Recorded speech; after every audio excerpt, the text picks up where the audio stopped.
Hello दोस्तों, आप सभी का स्वागत है मेरे चैनल टेट सीटेट जोन में। और मैं अभी तक आप लोगों को अधिगम पर 7 वीडियो और उसके अलावा एक शिक्षा मनोविज्ञान पर वीडियो और उसके अलावा वृद्धि एवं विकास पर पार्ट फर्स्ट बन चुके हैं, जिसमें बहुत ही बेहतर तरीके से एक एक शब्दों का वर्णन किया गया है जो आपके एग्जाम के लिए विशेष महत्वपूर्ण है। कृपया उन वीडियो को जरूर देखिएगा, उसके बाद जो है नेक्स्ट वीडियो को आप आसानी से समझ सकते हैं।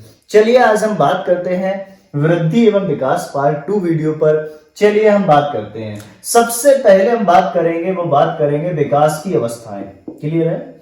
वृद्धि एवं विकास की अवस्थाएं। तो ये अवस्थाओं पे बात करेंगे, ये बहुत ही इंपॉर्टेंट है। इस पर आपकी बात करें तो सबसे पहले बात आती है, वो आती है रॉस की। कहते हैं रॉस के अनुसार विकास की अवस्थाएं कितने भागों में वर्णित है। रॉस ने विकास की अवस्थाओं को कितने भागों में किया है? 4 भागों में डिवाइड किया है।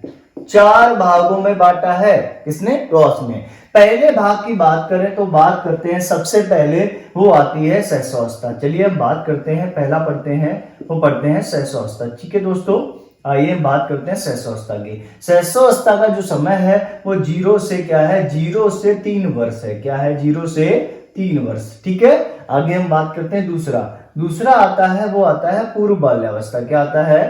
पूर्व बाल्यावस्था। ठीक है, पूर्व बाल्यावस्था। इसका जो समय है वो आपका है 3 से 6 वर्ष। ठीक है दोस्तों, 3 से 6 वर्ष। आगे बात करते हैं तीसरा, वो आता है उत्तर बाल्यावस्था। क्या आता है? उत्तर बाल्यावस्था। इसका जो समय है वो 6 से 12 वर्ष का है। क्लियर है ना? और चौथा जो टाइम आता है वो आता है किशोरावस्था। क्लियर है? किशोरावस्था जो है उसका समय है 12 से 18 वर्ष। ठीक है दोस्तों, ये किसने बांटा है? ये रॉस ने। अगर आपका क्वेश्चन आ जाए रॉस के अनुसार कोई व्यवस्था पूछी जाए तो आप उसका समय और उसके भाग इस तरीके से डिवाइड कर सकते हो, बांट सकते हो और एग्जाम में आसानी से उत्तर दे सकते हो। चलिए हम बात करते हैं अन्य भागों की बात करते हैं। इसी में सामान्य वर्गीकरण के आधार पर चलिए साफ करते हैं इसको हम। चलिए इसको हम साफ किया हमने। अब बात करते हैं सामान्य वर्गीकरण के आधार पर। चलिए बात करते हैं सामान्य वर्गीकरण के आधार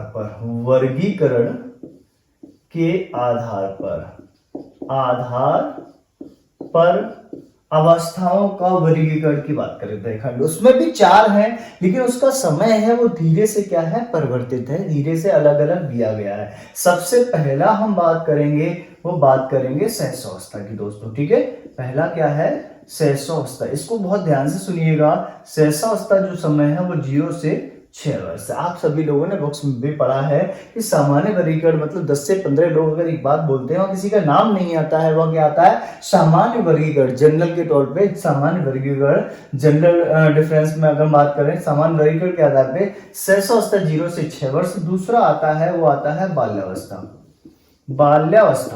ठीक है दोस्तों, बाल्यावस्था जो है वो है 6 से 12 वर्ष। क्लियर है? तीसरा आता है वो आता है किशोरावस्था। ठीक है, किशोरावस्था का समय है वो है 12 से 18 वर्ष। और चौथा जो आता है वो आता है प्रौढ़ावस्था। ठीक है, प्रौढ़ावस्था जो है वो आपका समय है 18 से ऊपर। क्लियर है मित्रों? ठीक है, आगे अगर हम इसमें बात करेंगे, ये सामान्य वर्गीकरण की बात करते हैं। अब इसके अंदर हम बात करते हैं जिससे क्या है, अगर अवस्थाओं में पढ़ेंगे जिससे आपके क्वेश्चन जो है सीटेट में बहुत पूछे जाते हैं। क्योंकि जब तक हम किसी चीज का डिटेल में अध्ययन नहीं करते हैं तब तक उन शब्दों का, उन क्वेश्चनों का आंसर हम आसानी से नहीं दे सकते। चलिए हम बात करते हैं, इसको साफ करते हैं। ये क्लियर हुआ ना? आगे बात करते हैं। अब अवस्थाओं में हम पढ़ते हैं डिटेल से। ठीक है, सबसे पहले हम पढ़ते हैं गर्भावस्था। क्या है? गर्भावस्था। चलिए यहां पर बात करते हैं गर्भावस्था की। तो सबसे पहला क्वेश्चन ये बनता है कि गर्भावस्था में जो है समय सीमा कितनी है? तो गर्भावस्था का जो समय है दोस्तों वो है 280 दिन। अगर इसको हम मंथ में कन्वर्ट करें 280 दिन या 9 माह 10 दिन, ठीक है, 9 माह 10 दिन, ये तो आपका क्या हो गया, ये गर्भावस्था का समय हो गया। अगर गर्भावस्था में हम बच्चे के विकास की बात करें, किसकी बात करें, पॉइंट दूसरा बनता है विकास की बात करें बच्चे की, तो आपको बता दें अन्य सभी अवस्थाओं में, अन्य सभी अवस्थाओं से विकास की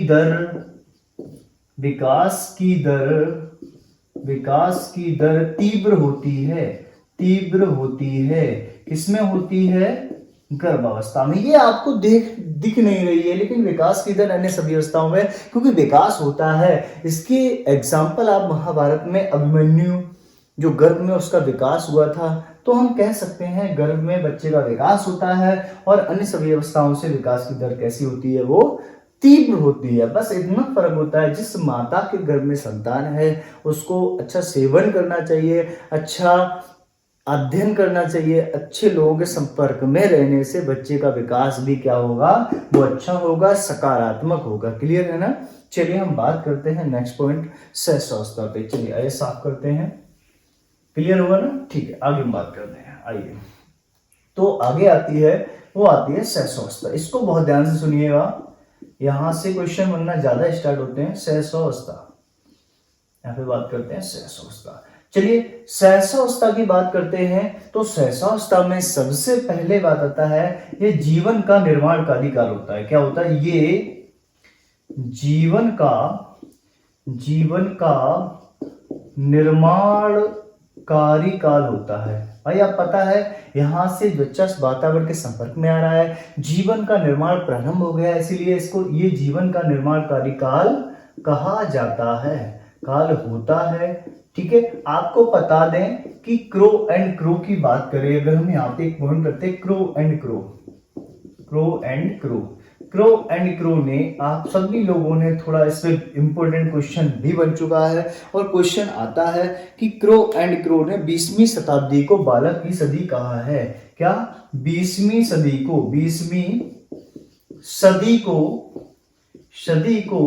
बालक की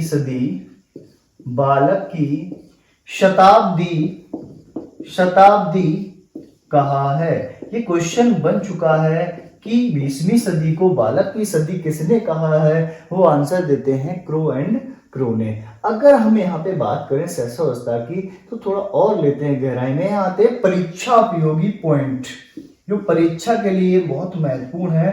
परीक्षा संबंधी तथ्य, संबंधी पॉइंट की बात करें, तथ्य की बात करें, तो यहाँ पर हमने इसीलिए हेडिंग आपको लेवल के लिए डाल दी है, क्योंकि अगर हम परीक्षा की दृष्टि से सारा इंपॉर्टेंट है, लेकिन कुछ खास इंपॉर्टेंट है उसकी बात करेंगे। तो यहाँ पहला आता है कि अनुकरण करने की जो प्रवृत्ति है वो किस अवस्था में सबसे अधिक होती है।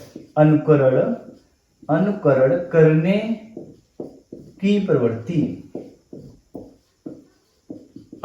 करने की प्रवृत्ति जो है वो किस अवस्था में सबसे अधिक होती है, तो यहां पर आता है सहस्रावस्था में। जैसे आपने देखा है, सहस्रावस्था वाले बच्चे से कहो कि बेटा अपने पिताजी को बोलो कसाई, बेटा गाली दे दो, बेटा कुछ नाम अजीब सा बोल दो, माता पिता के लिए, वो बोल देगा, क्योंकि उसे जानकारी नहीं है। जो आप कहोगे वही बच्चा बोल देगा, क्योंकि ये अनुकरण जो है वो जैसा बोलोगे वैसा अनुकरण करता है। बाल्यावस्था वाला हर चीज का अनुकरण नहीं करेगा, लेकिन सहस्रावस्था वाला बच्चा जो है वो हर चीज का अनुकरण करने लगता है। लोग गलत बातें इसीलिए जल्दी सिखा देते हैं बच्चों को, इसीलिए हमें देखना पड़ेगा वो किस बात का अनुकरण कर रहा है, किसका नहीं कर रहा है। जैसा अनुकरण करना चाहिए उसको वही प्रवृत्तियां हमें देनी होंगी, वही बातें सिखानी होंगी। इसलिए अनुकरण करने की प्रवृत्ति जो होती है वो सबसे ज्यादा तीव्र किसमें होती है दोस्तों, सहस्रावस्था में।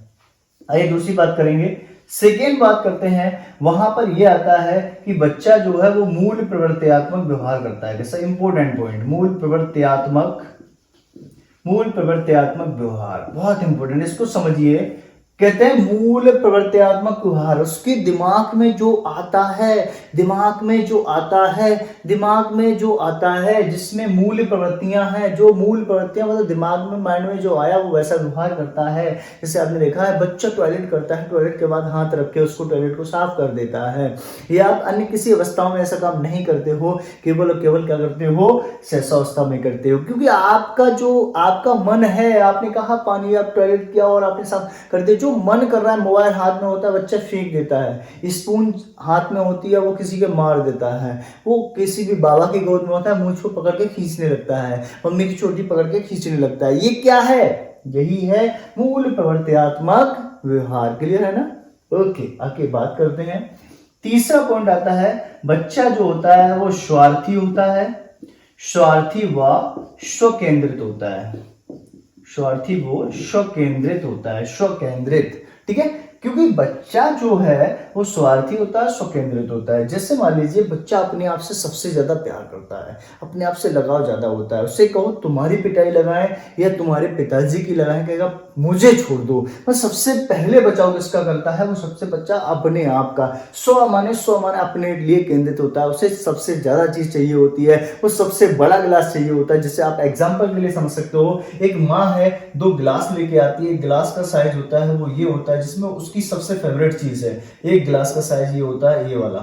ठीक है, अब आपको लग रहा होगा इस वाले में साइज में, इसमें साइज में सबसे ज्यादा चीज आएगी, इसमें कम आएगी, लेकिन क्या है बच्चे के सामने दोनों गिलास पहुंचते हैं तो वो यही कहता है अगर बच्चे को ये वाला दिया जाए ज्यादा वाला, लेकिन बच्चा क्या कहता है, बच्चा ये कहता है मुझे तो बड़ा वाला ही चाहिए, ये वाला ही चाहिए। इसीलिए इसको बोला गया है बच्चा स्वार्थी होता है, वह स्वकेंद्रित होता है। क्लियर है? चौथी बात करें, यहीं पे बोला गया है खिलौने की अवस्था। आप लोग जानते हो बच्चा खुद भी खिलौना होता है और खिलौने से सबसे ज्यादा क्या होता है, वो ज्यादा सबसे ज्यादा प्रभावित होता है। खिलौने की अवस्था, ठीक है बच्चा, यहाँ पे क्या होता है, खिलौने की अवस्था।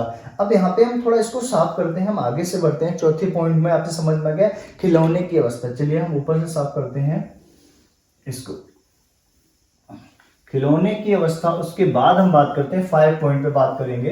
वो 5वां पॉइंट आता है, वो आता है बच्चा की प्रवृत्ति कैसी होती है। बच्चा जो होता है वो होता है अंतर्मुखी। कैसा होता है दोस्तों, अंतर्मुखी। इसको समझिए आप, अंतर्मुखी क्या होता है, जब बच्चा अब जन्म लेके बच्चा माता पिता और घर वालों के संपर्क में आता है, सहसा में बच्चा अपरिचित लोगों के पास खेलना पसंद नहीं करता है, वो अपने लोगों तक ही सीमित रहता है, अपने लोगों में खेलना रहता है पसंद, गोद में उनकी जाना, अपनी मम्मी पापा या घर के सदस्यों की गोद में जाना पसंद करता है। आप थर्ड पर्सन की किसी की गोद में देते हो, वो छटपटाने देता है, मुझे मम्मी के पास जाना है, मुझे मम्मी के पास जाना है। इसीलिए ऐसे बोला जाता है अंतर्मुखी।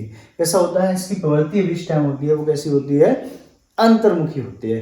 क्लियर है ना? चलिए हम 6वां पॉइंट की बात करते हैं। यहीं पे 6वां पॉइंट हम बात करते हैं तो जन्म के समय। यहाँ पे बहुत इंपॉर्टेंट पॉइंट है कि जन्म के समय, जन्म के समय की बात करेंगे। जन्म के समय, जब जन्म बच्चे का होता है उस समय की बात करेंगे। थोड़ा ध्यान से सुनना, कंसंट्रेट इधर, जन्म के समय इधर बिल्कुल देखिए, फोकस करिए। जन्म के समय, जब बच्चे का जन्म हो रहा है हम उस समय की बात करते हैं। जन्म के समय, ये पॉइंट अपना ध्यान पूरा इधर ही रखिए। जन्म के समय, जन्म के समय बच्चे के अंदर क्या होता है, बच्चे के अंदर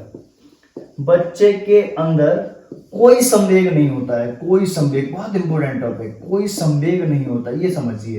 क्वेश्चन भी आ चुका है सीटेट में, कोई संवेग नहीं होता है, नहीं होता है। वह केवल उत्तेजना का अनुभव करता है, उत्तेजना का अनुभव करता है, अनुभव करता है। बच्चे का जन्म होता है उस समय बच्चे के अंदर कोई संवेग नहीं होता है, वो केवल उत्तेजित होता है। अगर आपको लग रहा है बच्चा कुछ आवाज निकाल रहा है, वो केवल उत्तेजना है, ना कि कोई संवेग है। धीरे धीरे हम उसकी बात नहीं करें, एज बढ़ती है, जैसे जैसे 10-15 दिन, महीने, 2 महीने, उसका धीरे धीरे संवेग आने स्टार्ट हो जाते हैं, तो किसी के जल्दी किसी के बाद में। लेकिन हम जन्म के समय की बात करें, ये एग्जैक्ट आपको हम एक बहुत ही क्वेश्चन इंपोर्टेंट आता है कि जन्म के समय बच्चे के अंदर होता है कोई संवेग नहीं होता है, वो केवल क्या होती है, उत्तेजना होती है। क्लियर है ना? ठीक है, एक डेफिनेशन यहाँ पे बहुत प्रचलित है, यहाँ पे बात करते हैं वो जॉन्स के अनुसार।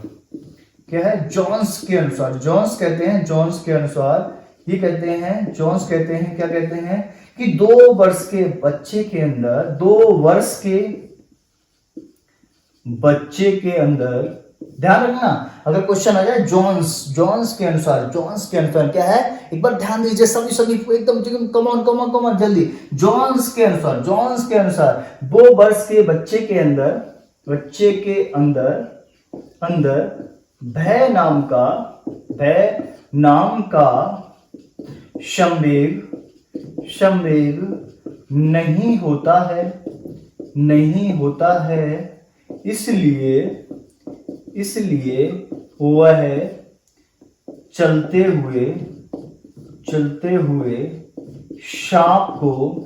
वह चलते हुए सांप को पकड़ लेता है। Is that clear?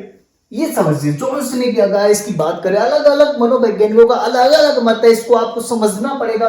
जोन्स क्या कहते हैं, 2 वर्ष के बच्चे के अंदर भय नाम का संवेग नहीं होता है, इसीलिए वो चलते हुए सांप को पकड़ लेता है। क्लियर है ना? ये हम सहस्रावस्था पे बात कर रहे थे, 1-2 पॉइंट और भी क्लियर है, हम आपको करा सकते हैं। जैसे मान लीजिए अगर हम बात करें सामाजिक नैतिक जो भावनाएं हैं उसका अभाव होता है अभी किसमें, सहस्रावस्था में। अगर बात करें नैतिक भावना का या सामाजिक नैतिक भावना का बच्चे के अंदर क्या होता है, अभाव होता है। इस पॉइंट को हम नोट कर सकते हैं, यहाँ पे क्या है, 7वां पॉइंट हो सकता है, यहाँ पे 7वां होता है सामाजिक नैतिक अभाव, क्योंकि अभाव बच्चा छोटा है, परिपक्वता की कमी है, क्या है, परिपक्वता की कमी है, अभाव है। ठीक है, इसको समझ में आ गया। ये थोड़ी चीजें आप कॉमन सेंस लगा सकते हो आंसर देने के लिए। ये हमने बात की थी, वो की थी सहस्रावस्था पे। ठीक है, मेन पॉइंट को फोकस करो जो एग्जाम की दृष्टि के बहुत बहुत इंपॉर्टेंट है। बाकी आप अध्ययन के लिए मेरी पुस्तक भी मंगा सकते हो, मेरी खुद की पुस्तक है। अगर आपको इसके बाद और ज्यादा पढ़ना है, कुछ लोगों को बहुत ज्यादा लगता है पढ़ना, इंटरेस्ट होता है, उन्हें आनंद आता है पढ़ने में, और मैं चाहता हूं क्योंकि जीवन में एक एजुकेशन है, पहले जीने के लिए भोजन जलवायु की आवश्यकता थी, वर्तमान समय में जीवन जीने के लिए भोजन जलवायु एंड शिक्षा की आवश्यकता है। ठीक है, भोजन जलवायु और शिक्षा, इसलिए शिक्षा बहुत इंपॉर्टेंट है। ये जरूरी नहीं है एग्जाम की दृष्टि से, ये आपका स्वयं का विकास करती है। आपका जितना विकास होगा उतने आपके अंदर ज्यादा बेहतरीन व्यक्तित्व होगा, और बेहतरीन व्यक्तित्व होगा आप समाज में उतने ही ज्यादा क्या होगे, सक्सेसफुल इंसान बनोगे। तो हम आपको बताते हैं कि मेरी पुस्तक भी है, मेरी पुस्तक साइकोलॉजी की जो है मार्केट में आप लोगों को अगर चाहिए तो आप मेरे कॉन्टैक्ट नंबर पे जो है संपर्क कर सकते हैं। मेरा कॉन्टैक्ट नंबर है 999997011791। एक है 9149388790। ये दोनों कॉन्टैक्ट नंबर है, किसी पे भी आप कॉन्टैक्ट कर सकते हैं, क्योंकि हम नहीं चाहते हैं आप एक एक चीज को बहुत बेहतर तरीके से समझिए। क्योंकि देखो क्या होता है, अगर हम बेहतर तरीके से पढ़ेंगे तो जरूर सफलता नहीं, हमें बहुत बड़ा टारगेट हम आसानी से अचीव कर सकते हैं। ओके, धन्यवाद।